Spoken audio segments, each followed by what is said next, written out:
artist. Benedicto Reyes Cabrera. Short description. Benedicto Reyes Cabrera, also known as Bencab, is a Filipino painter and was awarded National Artist of the Philippines for visual arts painting in 2006. Birth date of the artist, April 10, 1942.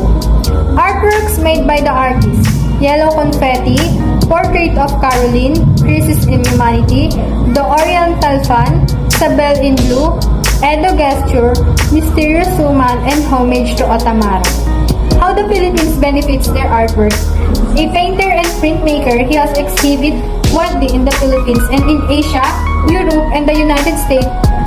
He has won several major arts awards in careers spanning 4 decades. Discuss the principle and element that they know. Benedicto or Bencab Cabrera is the youngest of 9 children, of whom the second eldest. Salvador or Bading would be Ben's lifelong inspiration. Bading was a naturally gifted painter who became one of the main styles of the Mabini artist scene in 1960s. With his trademark pastel-colored painting of playful children with large oval eyes and moon-shaped faces of the type that would become standard as Pinoy anime cartoons features 40 years later. Wang-od Ogay, also known as Maria Ogay, born February 17, 1917, is a Filipino tattoo artist from Buscalan, Tinglayan, Kalinga, Philippines.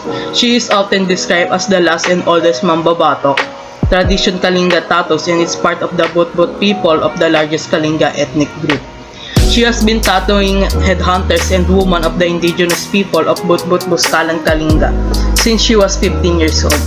But the Butbut warriors who used to earn tattoos by protecting village or killing enemies no longer exist.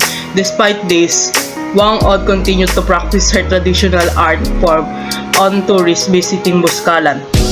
The famous artwork of Wang-od is Wang-od Tattoos or Wang-od Tribal Tattoos Ink. Is made up of charcoal and water. Once make it is, tap into the skin using a thorn from cool citrus trees, either from calamansi or pomelo. The thorn is then attached to a 12-inch long bamboo stick, and from there, Wang-od will start tapping into deep in your skin. She has sample designs so that you can choose which design you like. The locals or your tour guide will gently relay your request to Wang-od, and from there she will start tapping your desired design. Getting it by Wang-od takes some courage, as the session can be painful depending on your body tolerance. As a sign of courtesy, visitors are also encouraged to bring in some offering for your host like food, medicine, matches, and essential for day-to-day existence. Legacy and cultural impact. Senator Nancy Binay stated that Wang-od impact on the Philippines culture has helped raise awareness and keep the knowledge, tradition, and culture of Kalinga tattoos alive and knows for the younger generation and people outside of the Philippines culture. Eric De Gea. Eric Otriza De Gea, or known as Kidlat Taimik, born at the Philippines, Baguio, is a film director, actor, and writer that commonly associated with the Third Cinema movement through their critique of neocolonialism. Born on October 3, 1942, 79 years old.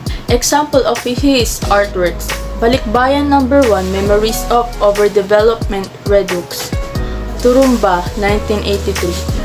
Mababangong Bangungot, in English is Perfume Nightmare, 1977. Japanese Summers of a Filipino Fondushi, 1996. How the Philippines benefits their artwork. He made a great contribution to global film culture as one of the pioneering independent filmmaker in Asia. Ben-Hur Villanueva.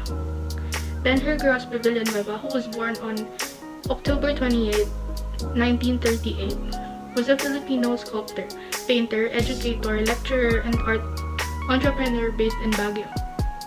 Ben-Hur is known as the sculptor with a heart. He is a master of bronze sculptures. He has also served as a president for the Society of the Philippine Sculptors, or SPS, as art director for the EFETA Foundation for the Blind and Corporation, and as Vice President Treasurer for UNESCO's International Art Association, or IAA. Ben-Hur Villanueva is best known as a sculptor working with brass, metal, and wood. Notable sculptures by Villanueva include ang Mandaragat in Metro Manila. Ang Mandaragat is a metal sculpture from the early 80s.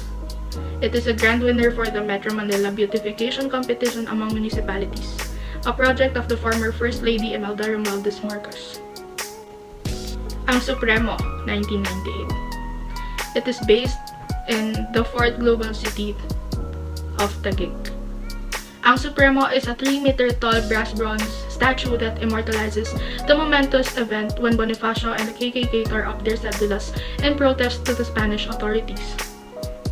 The monument depicts Andres Bonifacio in a powerful stance with a torn certificate. The second figure is Gregoria de Jesus, or La Cambini, wife of Bonifacio, holding a flag. The third figure is a Katipunero and Kasapi holding a bamboo spear. The sculpture bested 21 other entries. Risen Christ in Caleruega in 1996. Caleruega is a prayer and renewal center owned by the Dominican Order in Batulao, Nasugbu, in the province of Batangas, a 3-hour drive from Manila. Back in its main compound, it is the Transfiguration Chapel. It sits on the highest point of Caleruega, where the sculpture of the Risen Christ is situated, right in front of the chapel. The Builders, based in Botanical Gardens, Baguio City. The Builders was unveiled last September 1, 2009 in the Centennial Park, formerly known as the Botanical Gardens, to mark Baguio's 100th year. The sculpture represented the early settlers who worked as a team to build Baguio: the Igorot, the Chinese, the Japanese, the Lowlander, and the American. The Filipinas. The Filipinas, a public art sculpture donated to the Ninoy Aquino Parks and Wildlife.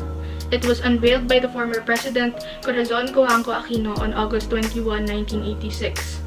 Photo also shows Connie Guanzon Garcia, wife of Ambassador Victor Garcia. The sculpture was exhibited at Segunda Bienal de La Habana, Cuba, before it was donated. All of Ben-Hur Gorospe Villanueva's art creations represent elements of art such as form, shape, texture, and value.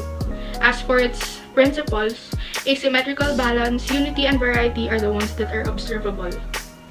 He held regular art exhibitions around the Philippines, and also occasionally exhibited in New York, Paris, Tokyo, Singapore, Helsinki, and Havana.